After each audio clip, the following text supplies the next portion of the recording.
Number 11 there is Hans Otto Pingel, and we look across for Michael Lee, seeking to salvage something from a season of disappointment. Former World Speedway champion, number 14. On the outside of him there is Zdeněk Kundra from Czechoslovakia, another familiar figure in British Speedway. Heat 6, Betzel, Kochevan, Pingel, Keček, Lee, Kundra from the inside, reading out the green light on, away they go.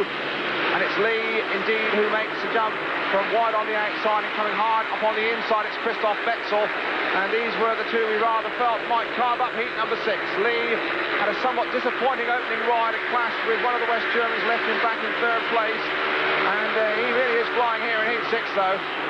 Here's a battle for the minor places between the two Yugoslavs. But there is Lee, and Lee really is stretching them.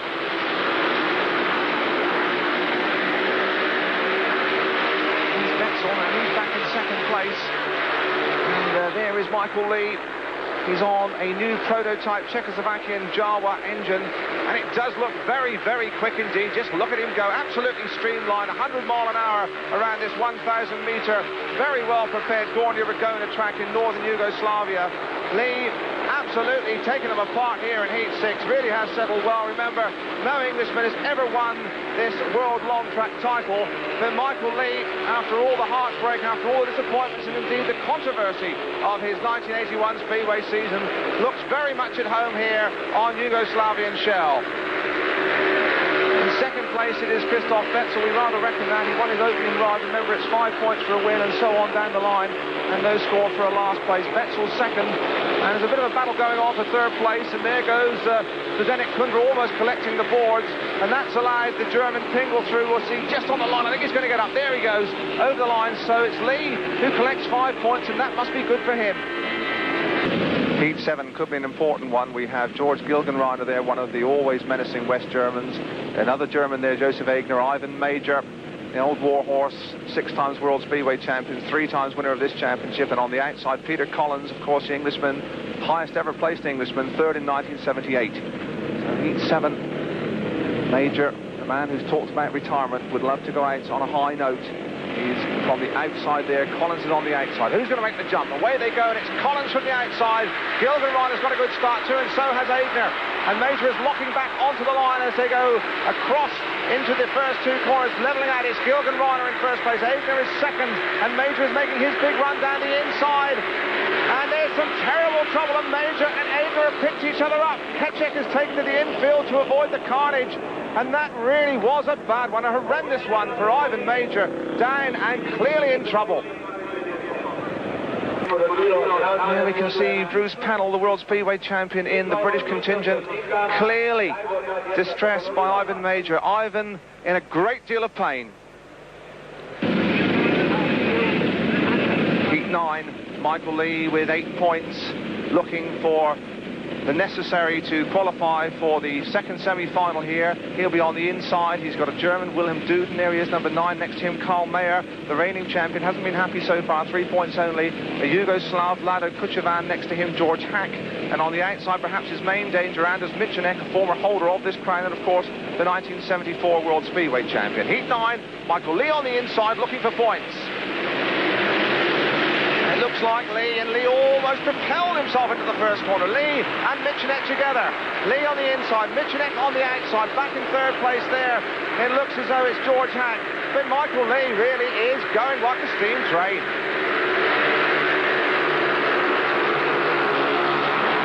Well, here is Lee in front, and he really is stretching Michanek. And this is good news for the lanky, gawky East Anglian from Cambridge, of course, rides with Kings Lynn. Not much of him, and though he's a tall lad, he's only about 8 stone. And of course, weight distribution so important in this form of speedway racing, where it's all about speed and it's all about really streamlining, and Michael Lee is doing it to perfection right now. A win here will carry Lee into the semi-finals. We have 2 semi-finals. The point system still applies as it does in the final. And Michael Lee is absolutely in top form. And a disappointing season as the world individual champion, stripped of his golden helmet, in trouble and controversy, and had a bit of a flop, really, to be honest, at Wembley. And that's all behind him now, as he really burns up the Yugoslavian shell. Really a touch of of the old Pioneer dirt track style there as he goes roaring across the line to win Heat 9. Second was Michenek, third was George Hackett. That will take Michael Lee into the semis. He looks very composed about it. And so the second semi-final, Michael Lee again looking for points. Have a look on the inside there. We have Phil Collins. He's done well. The young Craig Heath rider in his first World Long Track climber, number 16. Yuri Stantz, remember him at Reading. And as Michenek, Michael Lee on the outside. Aker miraculously recovered from that pile-up with Ivan Major. Lee impatient, number 14, remember. We haven't got Major in this race because obviously with his ankle injuries he couldn't take his place at the start. So Lee on the second from outside made a good start. So too has Michenek, and so too has Aigner.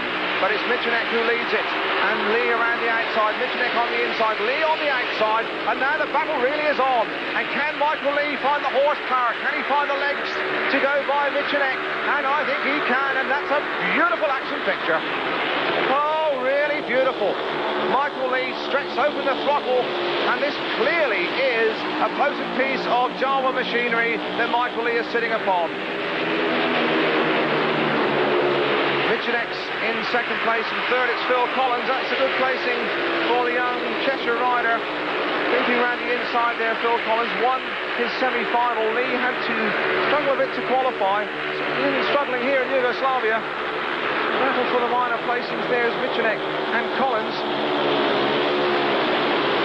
But this should take Michael Lee into the final, although he still will have some work to do because that rather disappointing opening ride when he dropped some points means that he isn't going to qualify as the top scorer. We have the West German Betzel already through on 19 points, and Lee is going to join him there, but he will only have 18 points if he stays this way.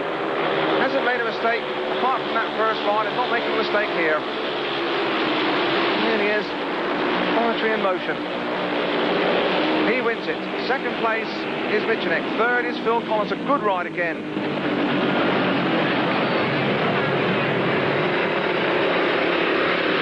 Are we looking at the first Englishman to take the World Long Track title? So the crowd settle for the final. Remember, Lee it is. There's Michenek, he's on 16 points. Betzel is the man on 19 points. That is Michael Lee's danger. We've got Egon Muller on number 17. George Gilgen-Reiner on 15, he's a danger. Michael Lee has 18 points, must beat Betzel, and on the outside it's Phil Collins. Number 16, so Lee second from outside, and he really must head home. Christoph Betzel, who's second from the inside. The final, the 1981 World 1,000 metre Championship, and they're impatient, and away they go, and it's a very even break, and Betzel has been left. That's good news for Lee. Lee leads it, although coming into the corner it is Gilgen-Reiner who gets his nose in front, and Lee now must really find something special. Gilgen-Reiner leads it, Betzel's at the back. That's good news for the East Anglian. And it is looking as though it's Michenek in third place, but Gilgen-Reiner leads, and now Michael Lee again must open the throttle and find the horsepower, and it looks as though he's going to do just that. And Gilgen-Reiner looks for him in that flying figure. Looks like a flying hairpin.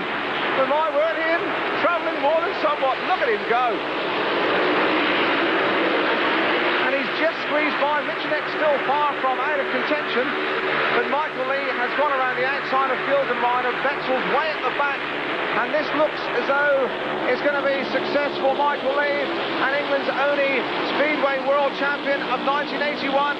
There's a bit of a turn-up for the book, but Michael Lee has reigned supreme this afternoon. He's gated well, he's come from the back. He really is on a flying machine, and he's set and kicking on now to become the first Englishman to win the World 1,000 metre Championship, and that really, in continental terms, is the equivalent of an English cyclist winning the Tour de France. It's a marvellous achievement for Mike. Looking back, clearly in command. Over the line he goes. Michael Lee it is who gathers the title and salvages a great deal from what has been a terrible season for him. Well, the Yugoslav crowd stream home. They've seen the West German domination of this title absolutely taken apart by this man, Michael Lee, in the traditional victory bumps of a World Speedway champion.